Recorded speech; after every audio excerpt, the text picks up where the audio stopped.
Learn about a new exhibit at the Old Capitol Museum. And later, fraternities have been suspended again. We find out why.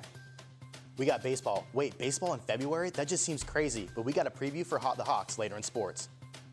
It's starting to feel more like spring, but will it last? Learn more in weather. All that and more coming up on this Thursday morning edition of DITV News. Don't go anywhere. DITV News starts right now.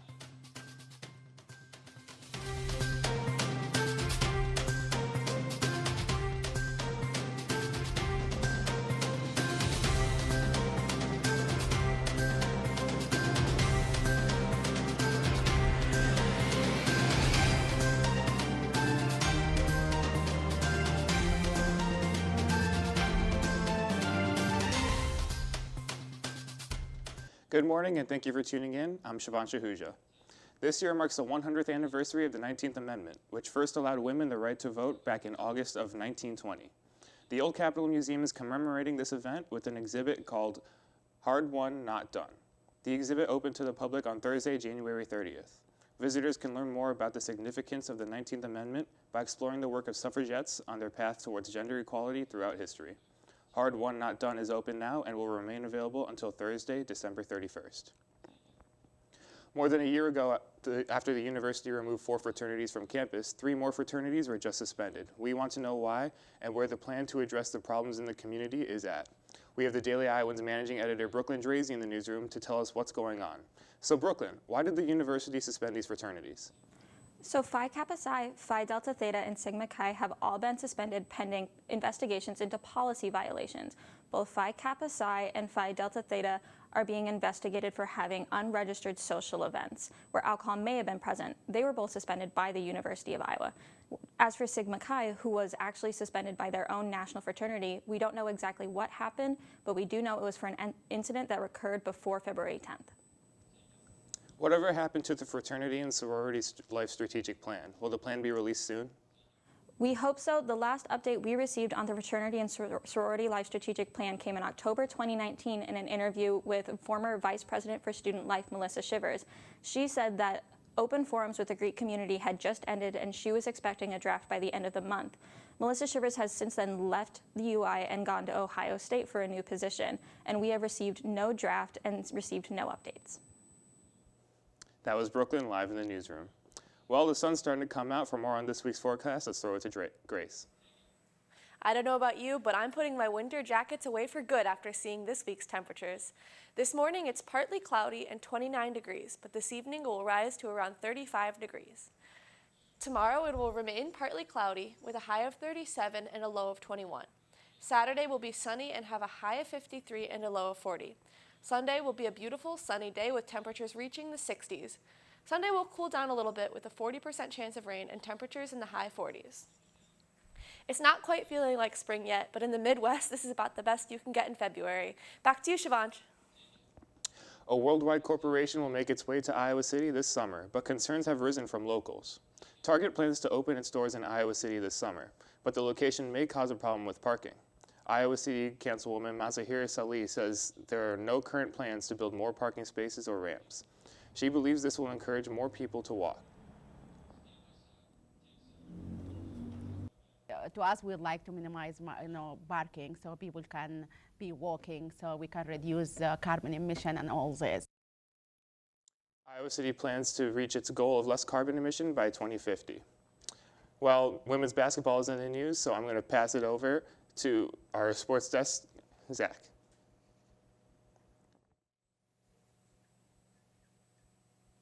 Yeah, that's right, Shivansh. There is a lot of things going on with the women's basketball team. Tonight, the women's team is going to have a huge game going on with their 36th straight win in Carver Hawkeye Arena. That win streak started in January of 2018. Now, the seniors have been a part of a lot of those wins, and now tonight might be their last game of their careers. These girls have been leaders all season long, something that head coach Lisa Bluter is very thankful for.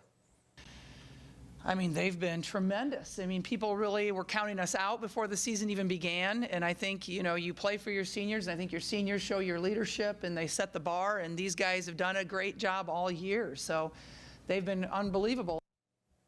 The senior night ceremony doesn't come until after this game, but it's something that the seniors can't help but think about right now. I mean, yeah, it's the last game in Carver, but you just kind of think about like the task at hand and really just enjoy it, and that's what I try to do every game, so it's really not any different. Just a little more attention about having fun on the last time, just wanting to really embrace it. It's hard as a senior to just kind of grasp the fact that this is going to be potentially my last game in Carver, but I'm just going to try my best to try to not focus on that too much and just focus on getting the win. It's really great, being a senior on senior night. It's also sad at times too, but just knowing we have a basketball game to play first, I think that's what we're all kind of thinking of. It doesn't really feel like senior night, so I think maybe when it hits me, I'll feel a lot different. But yeah, just kind of keeping our head down and doing our thing. Doyle, Meyer, and Sonano all have the chance to end their regular season on a high note, but the Hawks have a chance to land some NCAA home games during the tournament. While the women's basketball season is nearing its end, Hawkeye baseball is just getting started, and so far the team has been off to a rather slow start. The team is 3-3 and at the moment has already played some tough opponents, but they are a younger group this year and have to rely on players stepping up to relieve some pressure off of the seniors. Senior Grant Junkins led the team to victory last weekend over number 18th ranked Arizona, which earned him Big Ten Pitcher of the Week. And with this momentum, the younger pitching staff of the sophomores Jack Dreyer and Duncan Davitt need to step up as Iowa continue to face ranked opponents. In a chance to prove themselves, the sophomores and the rest of the Hawkeye baseball team will face 8th ranked North Carolina State on Friday, 20th ranked North Carolina on Saturday, and 14th Duke on Sunday, all in US Bank Stadium. Our very own Kimberly Bates will be there all weekend. We'll have the update for those games come Monday. Some football players which are trying to go to the next level are taking on the NFL Combine in the next few days. The NFL Combine is taking place in Lucas Oil Stadium in Indianapolis, where 5 former Hawkeyes are all taking part.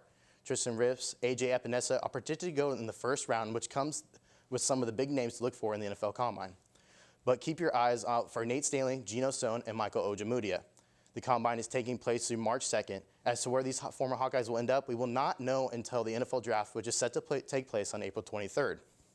Well, I would talk a little bit more about Hawkeye sports, but I got to go get my workout in to try and live up my dreams to making the NFL Combine. Watch out, AJ Epinesa. Savanch, back to you. Iowa nice and Midwest nights are common terms describing the niceness in Iowa City. DITV reporter Bailey Cheahan finds out if there's any truth to these terms.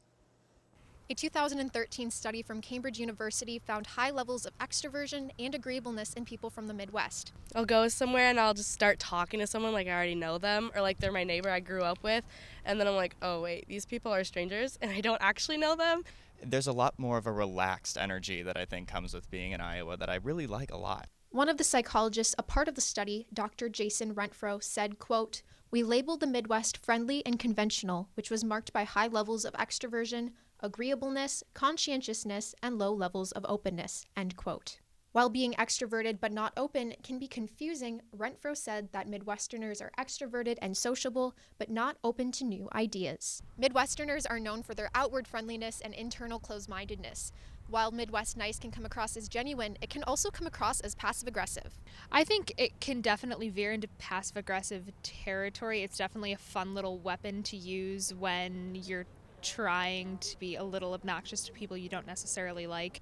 I would say that it is genuine. It just gets passed down and we have this tradition of being nice and friendly to one another. Whether you're from the Midwest or not, University of Iowa junior Sophia Dollinson says, life is better when you follow the golden rule. Whatever you can do to kind of brighten someone's day is maybe what you should do. For Midwesterners, being known as the nice, laid-back guys isn't so bad. Reporting from the University of Iowa, Bailey Cheahan, Daily Iowan TV. Let's hope the springtime brings out the best of the Midwest. That's all we have for you on this Thursday morning edition of DITV News. Be sure to head over to dailyiowan.com for all your latest news between Monday and Friday. If that isn't enough for the Daily Iowan for you, be sure to check out the print edition of our news on stands now. For DITV News, I'm Shivansh Ahuja. Have a beautiful day, Iowa City.